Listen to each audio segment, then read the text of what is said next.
Hare Krishna, dear devotees. Today we are going to discuss shloka number 2.46. It is like this. यावानर्थ उद्पाने सर्वतः संपलोदके तावान सर्वेषु वेदेषु ब्राह्मणस्य द्विजानतः। एक छोटे से कूप का सारा कार्य एक विशाल जलाशय से तुरंत पूरा हो जाता है। इसी प्रकार वेदों के आंतरिक तात्पर्य जानने वाले को उनके सारे प्रयोजन सिद्ध हो जाते हैं। श्रील प्रभुपाद जी द्वारा तात्पर्य। श्रील प्रभुपाद जी की जय। वेदों के कर्मकांड विभाग में वर्णित अनुष्ठानों एवं यज्ञों का ध्येय आत्म साक्षात्कार के क्रमिक विकास को प्रोत्साहित करना है।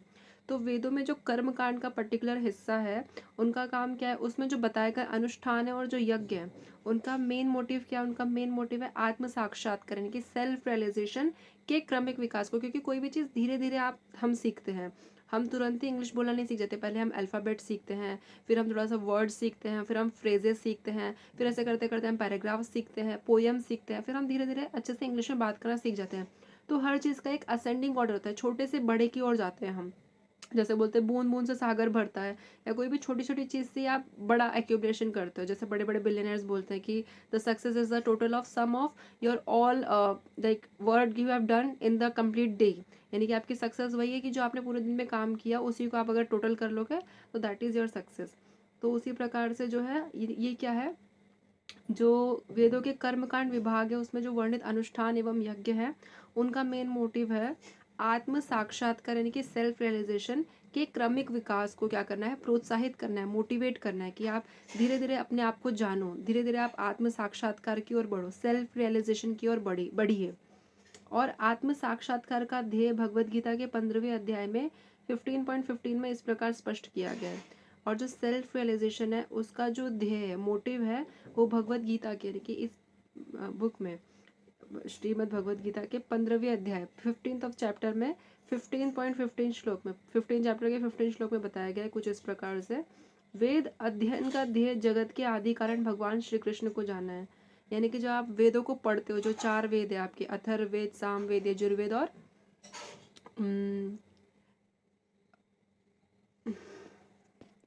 और ऋग्वेद। तो ये जो चारों वेद है इनको जब हम पढ़ लेंगे तो इनको पढ़ के हमारा कंक्लूजन क्या आएगा, इनको पढ़ने के बाद हमारा कंक्लूजन आएगा वेद अध्ययन का ध्येय जगत के आदि कारण भगवान श्री कृष्ण को जानना है। यानी कि वेद रीडिंग का जो ध्येय है, मोटिव है, वो क्या है, जगत के आदि कारण, मतलब ये जगत किसकी वजह से आया है, who has created this earth, who is the creator of this world, मतलब कौन है जिसने इन सब का निर्माण किया है, किसने यूनिवर्स को बनाया है। तो जगत के जो मूल कारण है, जो रूट है, जो जड़ है, यानी कि कौन है जड़, भगवान श्री कृष्ण, उनको जानना है, उनका उनका रियलाइजेशन करना है, वेद का अध्ययन करना मतलब। अतः आत्म साक्षात्कार का अर्थ है कृष्ण, भगवान श्री कृष्ण को तथा उनके साथ अपने शाश्वत संबंध को समझना। तो जब आप सेल्फ रियलाइजेशन करते हैं, जब आप खुद को अंदर से जानते हैं, आप रियलाइज करते हैं कि आप हो कौन असल में, तो उसका मतलब ये है कि आप भगवान श्री कृष्ण को जान रहे हैं, साथ ही साथ उनके साथ आपका क्या रिश्ता है ये भी आप जान रहे हैं। और कृष्ण जीवेर स्वरूप है कृष्ण नित्य दास, हमारा स्वरूप है कि हम भगवान के नित्य दास हैं, हम उनके इटर्नल सर्वेंट हैं। इटर्नल सर्वेंट मतलब हम हमेशा ही उनके दास रहेंगे, और हमें हमेशा उनको सर्व करना है। और उस सर्विंग में ही हमारे, जब हम उनके सेंसेस को सेटिस्फाई करेंगे तो हम हमारे सेंसेस अपने आप ऑटोमेटिकली सेटिस्फाई हो जाएंगे, और हमारे आसपास के लोगों के भी सेंसेस सेटिस्फाई हो जाएंगे, हमें किसी और को प्लीज़ करने की ज़रूरत नहीं पड़ेगी। तो ये आपको अपना जो रिश्ता है भगवान से जानना बहुत ज़रूरी है।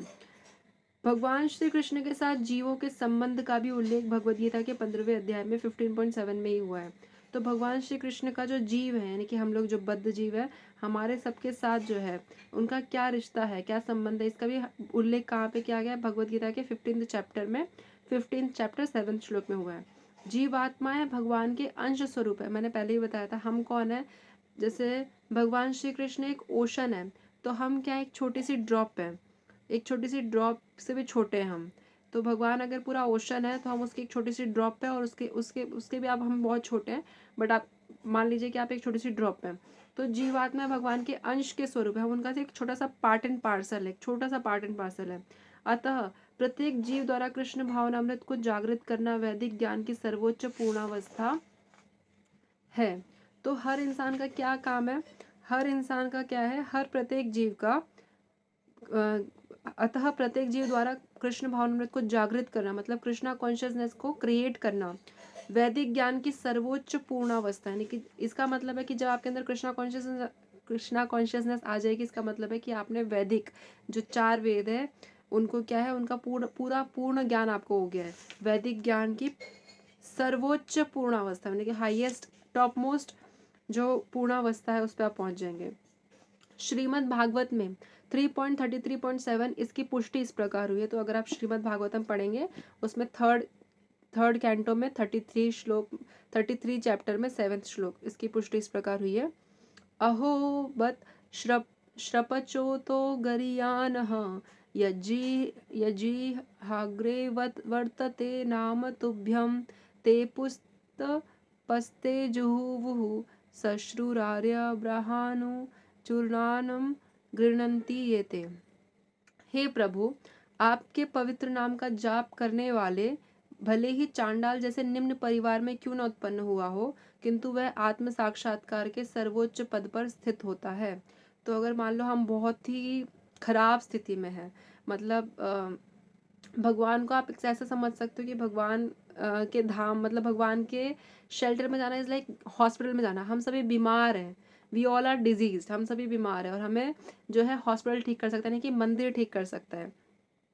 तो जो इंसान भगवान के पवित्र नाम का जप करता है, भले उसने बहुत गलत गलत काम किए हुए, बहुत ही हीन व्यक्ति है, बहुत ही चांडाल जैसा व्यक्ति है, तो भी, और उसका भले ही चांडाल जैसा निम्न परिवार में क्यों ना उत्पन्न हुआ हो, वो भले ही ऐसे परिवार में पैदा हुआ है जो बहुत ही खराब परिवार है, खराब फैमिली है, उनकी फैमिली मतलब आप समझ सकते हैं खराब, मतलब आप अपने हिसाब से एक एग्जाम्पल क्रिएट कर लीजिए। कोई भी खराब है, ठीक है, खराब परिवार में उनका जन्म हुआ है, लेकिन वो इंसान बच्चा कैसा है, पवित्र नाम का, भगवान के पवित्र नाम का जाप करता है, तो वो बच्चा क्या हो जाएगा, किंतु वह आत्म साक्षात्कार के सर्वोच्च पद पर स्थित होता है। लेकिन वो सेल्फ रियलाइजेशन में, मतलब इंटरनली वो है, वो सबसे हाईएस्ट टॉप मोस्ट इस पे है, पोस्ट पे बैठा हुआ है, पद पे क्या है, स्थित होता है। भले ही वो मटेरियल वर्ल्ड में एक चांडाल परिवार में जन्म लिया उसने, लेकिन वो क्या कहते हैं, आत्म साक्षात्कार करने की सेल्फ रियलाइजेशन के पद पे वो कहाँ पे है, सर्वोच्च पद पे स्थित है सेल्फ रियलाइजेशन में, मतलब इंटरनली आत्म साक्षात्कार में। तो यही है कि भगवान के नाम का जप करने के बहुत सारे बेनिफिट्स हैं, तो ये तो इसमें से वन ऑफ देम है।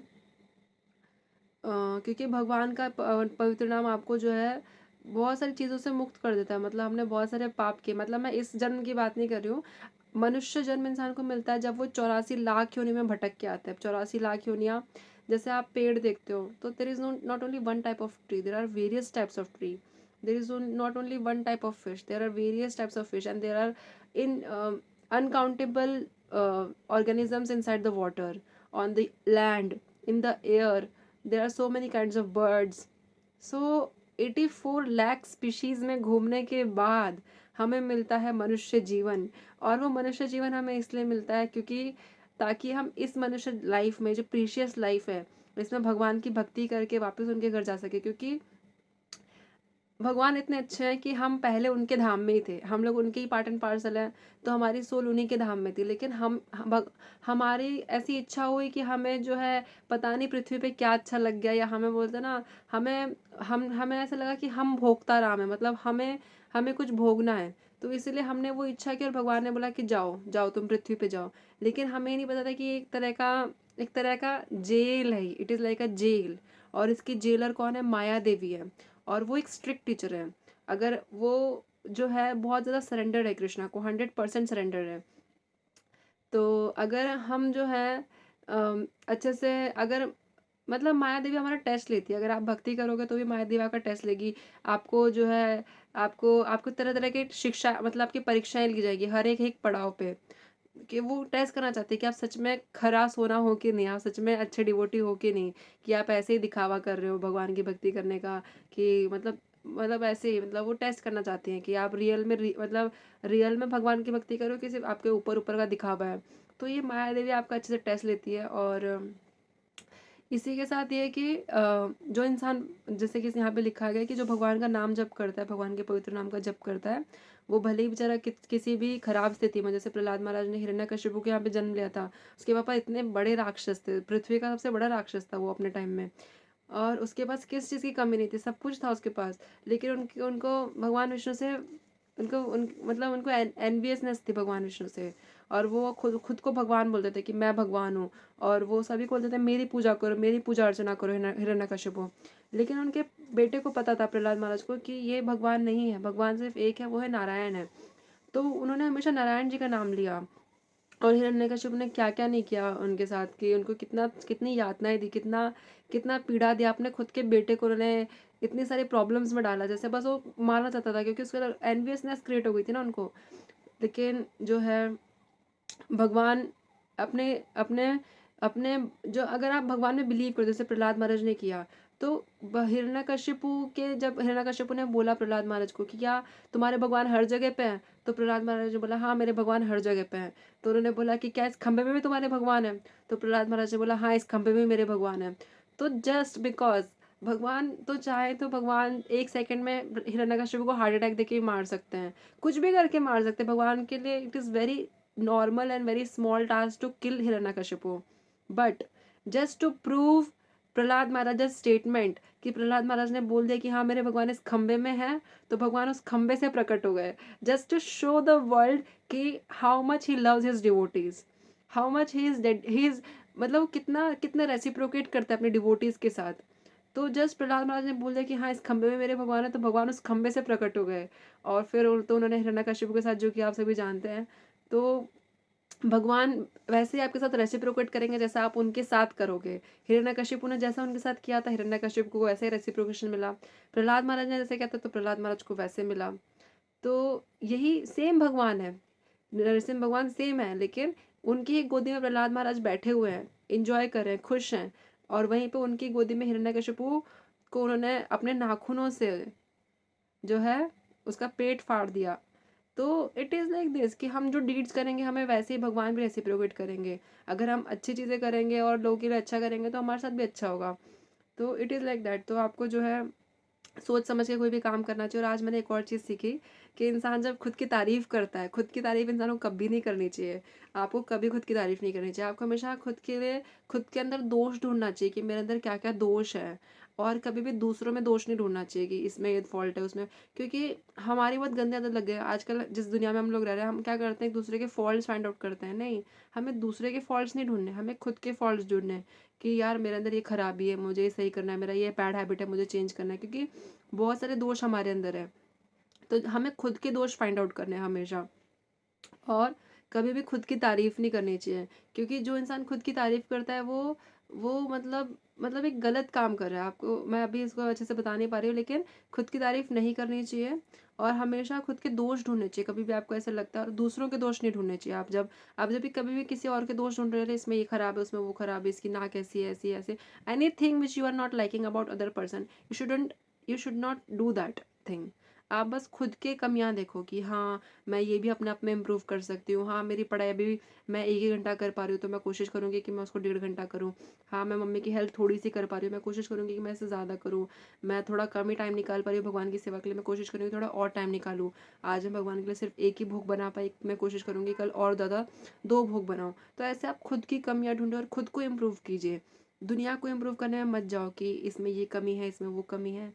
Let them be the way they are, you don't go and correct them. वो अपने आप, भगवान सब देख रहे हैं, भगवान सब ठीक ठाक कर देंगे। आप अपने दोष ढूंढो और खुद को करेक्ट करो। और जो है जब हम किसी और की बुराई करते हैं, किसी और के बारे में गॉसिपिंग करते हैं, तो हमारे जितने भी अच्छे कर्म होते हैं ना, वो सब उसके पास चले जाते हैं। वैसे भी हम थोड़े बहुत ही अच्छे कर्म करते हैं, वो भी हम किसी और को दे देते हैं किसी की बुराई करने से। जस्ट मान लीजिए आप किसी की बुराई नहीं करे, जैसे आपके सामने कोई किसी की बुराई कर रहा है, पता है वो तो ऐसे करता है, वो तो बॉस के साथ ही रहता है, बॉस को मस्का लगाता रहता है, इसलिए उसकी सैलरी बढ़ रही है। मतलब वो सिर्फ आपके सामने किसी और की बुराई कर रहा है, ठीक है। तो आप बस ऐसे करें, हाँ हाँ, आप कुछ बोल नहीं रहे, आप just you are just nodding your head and you are just being in that talk, you are trying to agree with that whatever the person is saying. आप बस हाँ में भर रहे हैं, हाँ मुझे भी ऐसे लगता है, हाँ ऐसा सही है। तो वो भी करने से आपके जितने भी अच्छे पायस कर्म्स है वो सब उनके पास चले जाएंगे। और क्या कहते हैं, तो इसीलिए हमें किसी की बुराई नहीं करनी चाहिए, क्योंकि हमारे पास थोड़े से अच्छे कर्म है, एटलीस्ट वो तो हमारे साथ रहे कि आप वो भी सबको डिस्ट्रीब्यूट कर दो। तो कोशिश कीजिए आप कम से कम लोगों की बुराई करें और खुद की तारीफ ना करें, बिकॉज उससे हमारा अहंकार बढ़ता है और हम डिग्रेड होते हैं अगर। और इसीलिए हमें खुद के मुंह सॉरी अपने मुंह मियाँ मिट्ठू नहीं बनना चाहिए कि मैं तो ये हूँ, मैं तो वो हूँ, मैं ये, मैं वो, मैं ये, ऐसे सब हमने नहीं करना चाहिए। हम क्योंकि कुछ भी नहीं है, we are always servant of the eternal lord. जो हमारे परम पिता परमेश्वर भगवान है, उनके हम क्या हैं, दास अनुदास हैं, उनके हम सर्वेंट हैं। और बस यही। और thank you so much dear devotees for listening to me. Hare Krishna, दंडवत प्रणाम्स।